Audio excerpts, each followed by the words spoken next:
Hello बच्चों, welcome to our classes. आज हम लोग इस वीडियो में पढ़ेंगे रूल्स ऑफ सोल्युबिलिटी, यानी सोल्युबिलिटी का आज हम लोग रूल देखेंगे।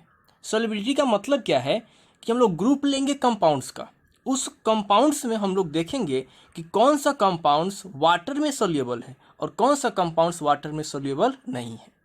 तो आज हम लोग ग्रुप बनाएंगे किसका, वाटर सोल्यूबल कंपाउंड्स का और वाटर इनसोल्यूबल कंपाउंड्स का, और उसमें देखेंगे कौन कौन से कंपाउंड्स है जो सोल्यूबल है और कौन कौन से कंपाउंड्स जो इनसोल्यूबल है। तो चलिए हम इस वीडियो को शुरू करते हैं। जैसे कि हमारे पास एक तरफ है सोल्यूबल कंपाउंड्स और दूसरी तरफ है एक्सेप्शन, यानी जो इनसोल्यूबल है। तो सोल्यूबल कंपाउंड्स में सबसे पहला, compounds of group 1 and ammonium are always soluble, यानी कि जो ग्रुप 1 कंपाउंड्स, तो ग्रुप 1 में कौन कौन आते हैं, ग्रुप 1 जैसे कि लिथियम हो गया, सोडियम हो गया, पोटेशियम हो गया, ये सारे किस में आते हैं, ग्रुप 1 में आते हैं। और साथ में अमोनियम यानी NH4+, इस सब आयन से जो भी कंपाउंड्स बनेगा, यानी ग्रुप 1 वाले, कौन वाले, ग्रुप 1 वाले और अमोनियम आयन, ये अमोनियम आयन है जिसका चार्ज +1 होता है। यानी ग्रुप 1 वाले कंपाउंड्स और अमोनियम आयन से बना कंपाउंड्स हमेशा क्या होता है, सोल्यूबल होता है। यानी कोई भी कंपाउंड्स अगर हम बनाते हैं ग्रुप 1 के क्या चीज़ से, आयन या फिर एलिमेंट से, तो उसका जो भी कंपाउंड्स होगा वो क्या होगा, सोल्यूबल होगा। इसमें कोई एक्सेप्शन नहीं है, यानी कोई एक्सेप्शन इसमें नहीं है। यानी सारे कंपाउंड्स जो बनेंगे क्या चीज़, ग्रुप 1 वाले से और अमोनियम से, सारे क्या होंगे, सोल्यूबल होंगे। दूसरा,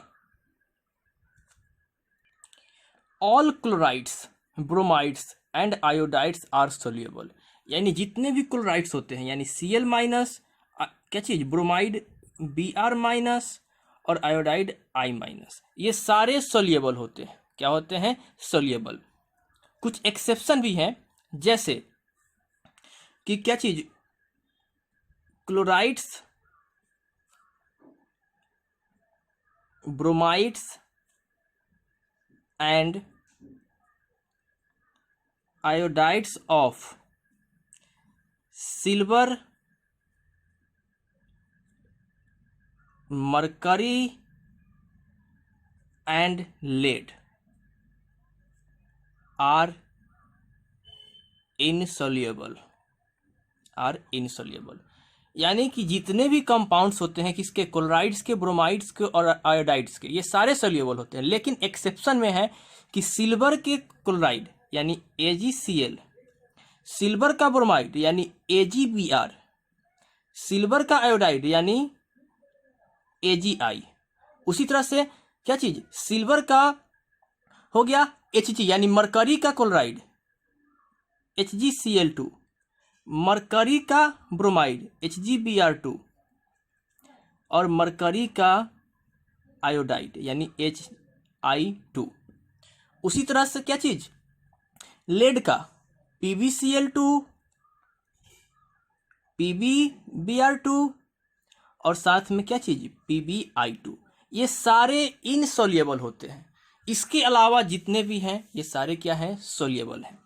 जैसे ZnCl2, NaCl, NaBr, Na, ऐसे जितने भी कंपाउंड्स, इसको छोड़कर, इस तीनों को छोड़कर, इस तीनों के अलावा और जितने भी कंपाउंड्स बनेंगे क्लोराइड, ब्रोमाइड और आयोडाइड का, वो सारा क्या होगा, सोल्यूबल होगा। इसमें एक एक्सेप्शन है, जैसे जो लेड है Pb, लेड्स का जो है हैलाइड होता है, हैलाइड कहने का मतलब है ये तीनों हैलाइड ग्रुप में आता है। ग्रुप 17 का एलिमेंट है कौन कौन, हैलाइड, यानी क्या चीज, Cl, Br और I, इसको हाइलाइट ग्रुप बोलते हैं। यानी कि Pb जो है हाइलाइट्स ग्रुप का, वो हॉट वाटर में क्या है, सोल्यूबल है, हॉट वाटर में क्या है, सोल्यूबल है। ये याद रखना एक्सेप्शन, लेड का हैलाइट्स हॉट वाटर में सोल्यूबल है, क्या चीज, हॉट वाटर में सोल्यूबल है। और हम इसका बात करें कि जितने भी फ्लोराइड्स होते हैं, यानी F-, ये भी हैलाइड ग्रुप का ही है, ये भी किसके हैं, हैलाइड ग्रुप का। तो ऑल फ्लोराइड्स आर इनसोल्यूबल, जितने भी क्या होते हैं फ्लोराइड्स के कंपाउंड होते हैं, जैसे NaF, AgF, HgF2, ऐसे सारे कंपाउंड्स जो फ्लोराइड के होंगे वो सारा क्या होगा, इनसोल्यूबल होगा। तीसरा, कंपाउंड्स ऑफ NO3 यानी नाइट्रेट, ClO3 माइनस यानी chlorate and acetate are soluble.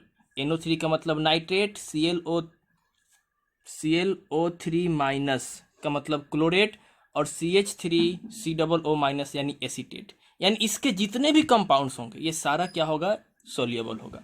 यानी इस तीनों का जो भी कंपाउंड्स होगा वो कंपाउंड्स क्या होगा, सोल्यूबल होगा। इसमें कोई एक्सेप्शन नहीं है, कोई एक्सेप्शन नहीं है, नोन, कोई एक्सेप्शन नहीं है। जैसे अगर हम एग्जाम्पल का बात करते हैं तो ZnNO3 का होल ट्वाइस, ये कंपाउंड्स किसका है, नाइट्रेट का है। उसके बाद NaNO3, ये कंपाउंड किसका है, नाइट्रेट का है। उसी तरह से अगर हम लोग बात करते हैं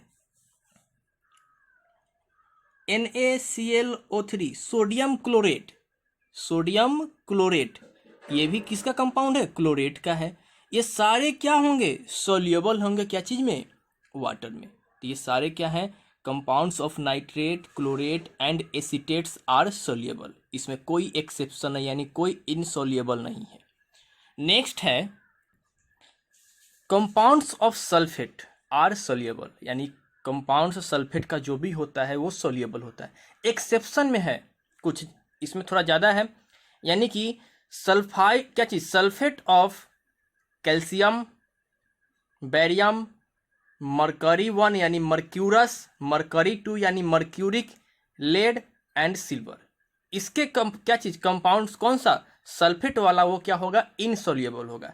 जैसे CaSO4 calcium sulphate, BaSO4 barium sulphate, Hg2SO4 mercurous sulphate, HgSO4 क्या चीज, mercuric sulphate, PbSO4 lead sulphate, Ag2SO4 क्या चीज, सिल्वर सल्फेट। ये सारा इनसोल्यूबल है, यानी सल्फेट्स ऑफ ये सारा कंपाउंड्स का सल्फेट क्या होगा, इनसोल्यूबल होगा। इसके अलावा जो भी है वो सारा सोल्यूबल होगा। जैसे sodium sulphate Na2SO4, zinc sulphate, copper sulphate, magnesium sulphate, ऐसे सारे कंपाउंड, इसके अलावा वो सारा क्या होगा, सोल्यूबल होगा। तो ये सारा क्या है, सोल्यूबल है। नेक्स्ट हम लोग देखते हैं, नेक्स्ट है कंपाउंड्स ऑफ फॉस्फेट, यानी PO4 3 माइनस फॉस्फेट होता है और CO3 2 माइनस कार्बोनेट होता है। यानी compounds of phosphate and carbonate are insoluble, यानी फॉस्फेट का कंपाउंड्स और कार्बोनेट्स का कंपाउंड क्या होता है, इनसोल्यूबल होता है। इसके अलावा कुछ एक्सेप्शन है। वो एक्सेप्शन क्या है कि ग्रुप वन एंड अमोनियम का जो भी क्या होगा, फॉस्फेट और कार्बोनेट होगा, वो सोल्यूबल होगा।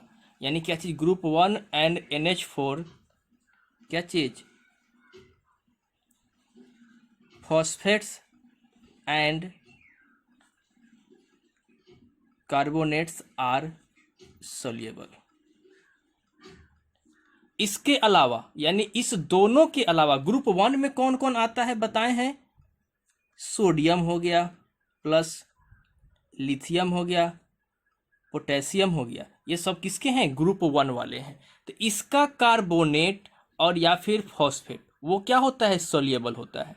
लेकिन इसके अलावा जितने भी हैं वो क्या होते हैं, इनसोल्यूबल। अगर हम बात करें तो Na3PO4, Li3PO4, K3PO4, उसी तरह से Na2CO3, Li2CO3, K2CO3, इसका यानी क्या चीज, फॉस्फेट कार्बोनेट ग्रुप 1 वाले का क्या होता है, सोल्यूबल होता है। उसी तरह से अमोनियम का क्या चीज, फॉस्फेट, क्या चीज, NH4 का होल ट्राइस PO4। उसी तरह से NH4 का होल ट्वाइस CO3, यानी अमोनियम फॉस्फेट और अमोनियम कार्बोनेट, ये भी क्या है, सोल्यूबल। इसके अलावा जितने भी हो सब क्या है, इनसोल्यूबल है। जैसे calcium carbonate, calcium phosphate, zinc carbonate, zinc phosphate, ऐसे सारे कंपाउंड्स इसके अलावा जो होंगे किसका, फॉस्फेट का और कार्बोनेट का, वो क्या होगा, इनसोल्यूबल होगा। नेक्स्ट है all metallic oxides are insoluble. जितने भी मेटालिक ऑक्साइड्स होते हैं वो सारे इनसोल्यूबल होते हैं। एक्सेप्शन में कुछ है, फिर से वही एक्सेप्शन में क्या है, ग्रुप 1 वाले का ऑक्साइड, यानी ग्रुप 1 वाले का ऑक्साइड, और क्या चीज, अमोनियम NH4+, यानी इसका ऑक्साइड सोल्यूबल होगा, क्या होगा, आर सोल्यूबल। यानी ऑक्साइड्स ऑफ क्या चीज, oxides of group 1 and ammonium का क्या होगा, सोल्यूबल होगा। जैसे अगर हम बात करते हैं ग्रुप 1 वाले में क्या है, सोडियम, तो सोडियम का ऑक्साइड, लिथियम यानी लिथियम का ऑक्साइड, पोटेशियम यानी पोटेशियम का ऑक्साइड, ये सारा क्या है, सोल्यूबल है। लेकिन इसके अलावा जो भी है ऑक्साइड वो क्या होगा, इनसोल्यूबल। एक और अमोनियम का भी है, यानी NH4 का whole twice O, ammonium oxide, ये भी क्या है, सोल्यूबल है, ये भी सोल्यूबल। लेकिन इसके अलावा जिंक ऑक्साइड, मैग्नीशियम ऑक्साइड, उसके बाद कैल्शियम ऑक्साइड, लेड ऑक्साइड, ये सारा इनसोल्यूबल है। कहीं कहीं पे हम लोग मैग्नीशियम ऑक्साइड को स्लाइटली सोल्यूबल लेते हैं कि मैग्नीशियम ऑक्साइड स्लाइटली सोल्यूबल होता है। कौन चीज, मैग्नीशियम ऑक्साइड स्लाइटली सोल्यूबल यानी पार्शियली सोल्यूबल होता है, ठीक है। नेक्स्ट है all metallic hydro oxides are insoluble. जितने भी मेटालिक हाइड्रो ऑक्साइड्स होते हैं वो सारे क्या होते हैं, इनसोल्यूबल। एक्सेप्शन में फिर से वही, कौन कौन, ग्रुप 1 वाले और अमोनियम, यानी इसके जितने भी ऑक्साइड्स होंगे वो क्या होंगे, सोल्यूबल होंगे, आर सोल्यूबल। यानी ग्रुप 1 और अमोनियम के जितने भी हाइड्रो ऑक्साइड्स होंगे वो क्या होंगे, सोल्यूबल होंगे। जैसे sodium hydroxide, potassium hydroxide, lithium hydroxide और अमोनियम हाइड्रोक्साइड, ये सारा क्या है, आर सोल्यूबल, आर सोल्यूबल। लेकिन इसके अलावा जितने भी हैं वो सारे क्या हैं, इनसोल्यूबल हैं। जैसे कि ZnOH का होल ट्वाइस, PbOH का होल ट्वाइस, MgOH का होल ट्वाइस, ऐसे सारे क्या हैं, इनसोल्यूबल है। क्या चीज है, इनसोल्यूबल। एक एल्युमिनियम है कि एल्युमिनियम का भी हाइड्रो ऑक्साइड स्लाइटली सोल्यूबल होता है, कुछ ही पार्शियली सोल्यूबल होता है किसका, एल्युमिनियम का हाइड्रो ऑक्साइड, ठीक है। तो एल्युमिनियम का हाइड्रो ऑक्साइड भी क्या होता है, पार्शियली सोल्यूबल होता है। एक लास्ट हम लोग पढ़ते हैं all sulphides, all sulphides are insoluble. यानी कि जितने भी सल्फाइड्स होते हैं वो सारे क्या होते हैं, इनसोल्यूबल। एक्सेप्शन में फिर से है आपका वही, यानी क्या चीज, कि sulphides of group 1 and ammonium यानी NH4+ आर सोल्यूबल। यानी ग्रुप 1 वाले का सल्फाइड्स और अमोनियम का सल्फाइड्स क्या होता है, सोल्यूबल होता है। लेकिन उसके अलावा जितने भी सल्फाइड्स होते हैं वो सारे क्या होते हैं, इनसोल्यूबल। तो क्या हो जाएगा, Na2S, सल्फाइड का मतलब होता है S2-, S2-। तो Na2S, K2S, Li2S, ये सारे क्या है, सल्फाइड से ग्रुप 1 वाले का। और एक अमोनियम का सल्फाइड, यानी NH4 का होल ट्वाइस S, ये सारा क्या है, सोल्यूबल है, ये सारा क्या है, सोल्यूबल। लेकिन इसके अलावा जितने भी हैं वो सारे इनसोल्यूबल हैं, जैसे ZnS, HgS, PbS, MgS, ये सारा क्या है, इनसोल्यूबल है। क्या चीज है, इनसोल्यूबल। तो ये था आपका रूल ऑफ सोल्युबिलिटी। इसमें जितने भी इनसोल्यूबल है इसको हम लोग प्रेसिपिटेट बोलते हैं। क्या बोलते हैं, प्रेसिपिटेट। यानी कि प्रेसिपिटेट अगर हमें आइडेंटिफाई करना है तो जितने भी इनसोल्यूबल कंपाउंड्स है वो सारे इनसोल्यूबल कंपाउंड्स क्या हो जाएंगे, प्रेसिपिटेट हो जाएंगे, जिसको शॉर्ट में हम लोग PPT भी बोलते हैं। क्या बोलते हैं, PPT। तो आज के लिए इतना ही। Thank you.